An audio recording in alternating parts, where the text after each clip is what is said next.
Hello dear students, I am an English teacher of the Bukhara State Pedagogical Institute, Axmedova A A. Today our theme is about learning strategies. And you can see in this picture learning styles. Visual, musical auditory, verbal, physical kinesthetic, logical, mathematical, social, solitary. In visual, you prefer using pictures, images, and spatial understanding. And musical, auditory learning style. You prefer using sound and music. In verbal, you prefer using words, both in speech and writing. In physical kinesthetic, you prefer using your body, hands, and sense of touch. In logical mathematical, you prefer using logic, reasoning, and systems. In social, you prefer to learn in groups or with other people.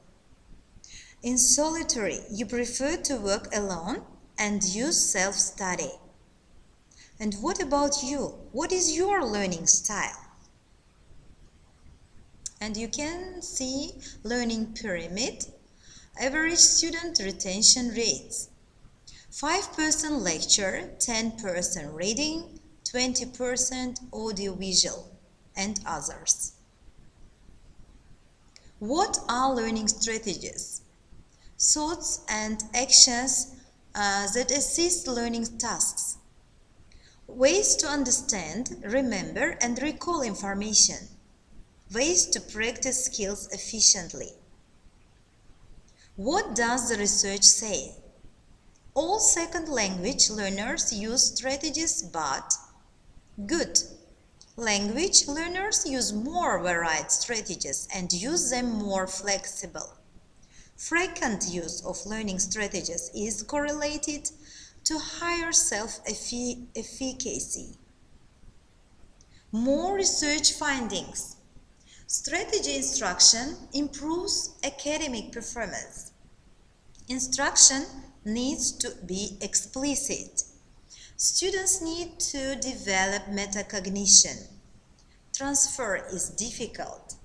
Language of instruction matters. Why teach learning strategies? Show students how to be better learners. Build students' self-efficacy. Increase student motivation for learning. Help students become reflective and critical thinkers. Tips on teaching learning strategies. Build on students' current learning strategies. Demonstrative how to use the learning strategy by modeling. Give the strategy a name. Provide ample practice opportunities. Metacognitive strategies. It means planning, understand the task, organize materials, find resources. About social learning strategies. Cooperation, work with others too. Complete tasks, build confidence, give and receive feedback. 12 active learning strategies. Example number 1. Opening question. Opening question. Take a moment to reflect on your experience with PowerPoint. Come up with a positive and negative example. Example number 1. Explanation.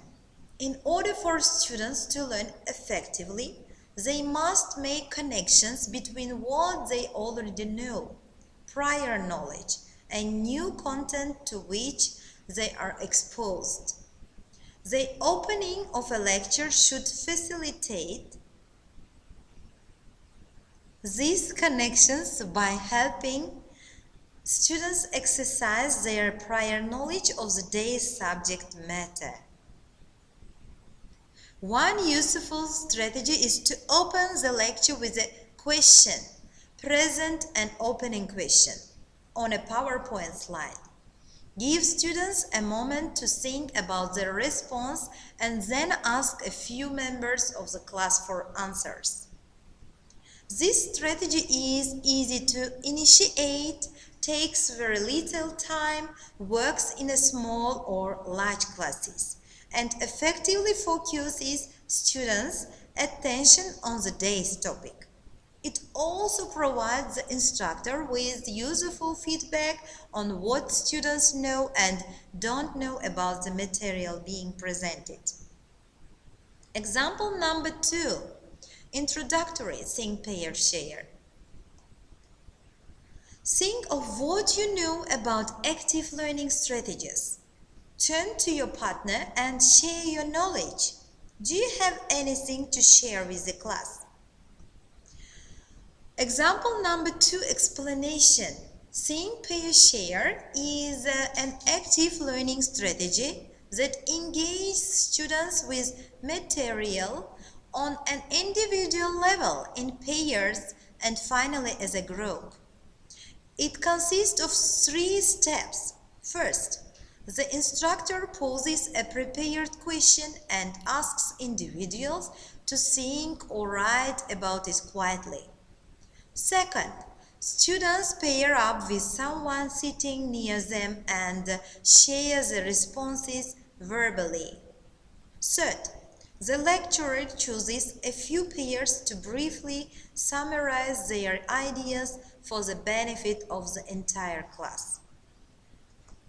When used at the beginning of a lecture, a Think, Pair, Share strategy can help students organize prior knowledge and brainstorm questions. When used later in the session, the strategy can help students summarize what they are learning, apply it to novel situations, and integrate new information with what they already know. The strategy works well with groups of various sizes and can be completed in as little as 2 or 3 minutes, making it an ideal active learning strategy for classes in which lecture is the primary instructional method. Example number 3, focused listening. Focused listening is take our sheet of paper and list as many characteristics of good lecturing as you can. Focused listening is a strategy in which students recall what they know about a subject by creating a list of terms or ideas related to it. To begin, the instructor asks students to take out a sheet of paper and begin generating a list based on a topic presented on a PowerPoint slide. Topics might relate to the day's assigned reading, to a previous day's lecture material, or to the subject of the current session.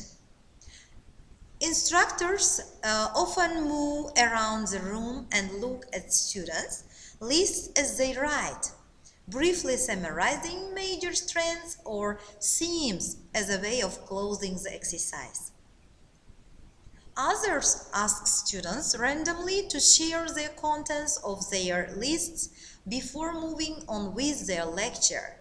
In either case, focused listening need not take more than a few minutes.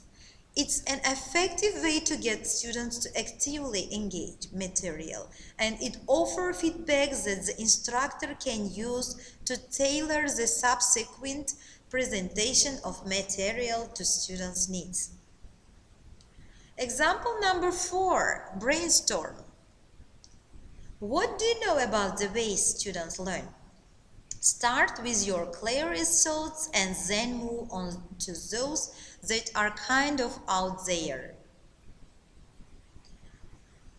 Like focused listening, brainstorming is an active learning strategy in which students are asked to recall what they know about the subject by generating terms and ideas related to it. In brainstorming, however, students are encouraged to stretch what they know by forming creative connections between prior knowledge and new possibilities. To initiate this strategy, the instructor asks students via a PowerPoint slide what they know about a topic. Students are instructed to begin with those things they know to be true and systematically work towards formulating surprising relationships they hadn't considered before. Brainstorming can work well at the beginning of a lecture to gain students' attention and prepare them to receive the day's material, or it can be used at the end of a lecture to summarize and help students formulate connections between what they are just learned and the world outside the classroom. Like the previous strategies we have discussed, brainstorming can be adapted to a large or small classes and can be completed in as little as a minute. Example number 5, questions. Explanation. Most instructors set aside time for students' questions when planning their lectures. In the heat of the moment, however, it's easy to forget to ask them. One of the advantages of PowerPoint is that the instructor can plan breaks for student questions in advance. By inserting a slide that asks for questions, the instructor is reminded to step back from his material and interact with his student. This is also an opportunity for students to catch their breath and reflect on the material when brief question breaks or other active learning strategies are planned every 50 minutes throughout the lecture. Students' attention is less likely to wander and they are more likely to understand and remember the material after the lecture is over. One way to gain student attention and to remind yourself to stop for questions is to insert a blank slide into your presentation. Imagine a lecture hall. The instructor is discussing material, moving through slides, and then the screen goes dark. Students are immediately transfixed. Did the machine break? What is the instructor going to do? At this point, you have your students' full attention. You can ask 4 questions and move on to the next part of your lecture. Example number 7, think, pair, share. Think about how you might use active learning strategies in your lectures. Turn to a partner and discuss. Share your findings with the large group. Think, pair, share, and the other active learning strategies we discussed can be used at transition points in the lecture. Employed in this way, these strategies give students an opportunity to think about and work with material just presented before moving to new information. They also help the instructor gauge how well students have understood the content, perhaps shaping what the instructor discusses during the remainder of the period. Example number 8, note check. Take a few minutes to compare notes with a partner. Summarize the most important information. Identify and clarify, if possible, any sticking points. The note check is a strategy in which the instructor asks students to partner with someone nearby and compare their notes, focusing on summarizing the key information and locating misconceptions. Students can also generate questions or solve a problem posed by the instructor. The exercise can be completed in as little as 2 or 3 minutes. Example number 9, question and answer pairs. Take a minute to come up with one question. Then See if you can stump your partner. Question and answer pairs is an exercise in which teams of students practice asking and answering challenging questions. To begin, the instructor asks students to partner with someone nearby. Each student takes a minute to formulate one question based on the information presented in the lecture or course readings. Student A begins by posing her question for student B to answer. Then the roles are reversed, with student B becoming the questioner. The instructor may choose to ask for a sampling of students' questions either verbally or by collecting them at the end of the period. Particularly good questions can be highlighted in subsequent lectures or used on practice examinations. The strategy is particularly useful for teaching students how to frame good questions. It can also be used to encourage students to prepare for class. If the instructor asks students to formulate questions based on their reading. Example number 10, 2-minute paper. Summarize the most important points in today's lecture. In this strategy, the instructor pauses and asks students to write in response to a question presented on a PowerPoint slide. The strategy can be used at any point in a lecture, but it's particularly useful at the end as a way of encouraging students to summarize the day's content. The minute paper forces students to put information in their own words, helping them internalize it and identify gaps in their understanding. When collected at the end of the period, the minute paper can serve as a classroom assessment technique to help instructors gauge how well students are learning the material, what they understand, and what the instructor needs to spend more time on. Example 11. If you could ask one last question, what would it be? Most instructors end their lectures by asking for questions to encourage students to think deeply about the material before they leave the room. Create a PowerPoint slide which asks them to come up with a final question. The instructor can choose students randomly and answer their questions in the time remaining. If collected in writing, the question can also serve as a classroom assessment technique to help instructors judge how well their students are learning. Example 12. One final question. Which of the strategies we've covered would you like to try in your own class? Thank you for attention. Our lesson is over. Goodbye.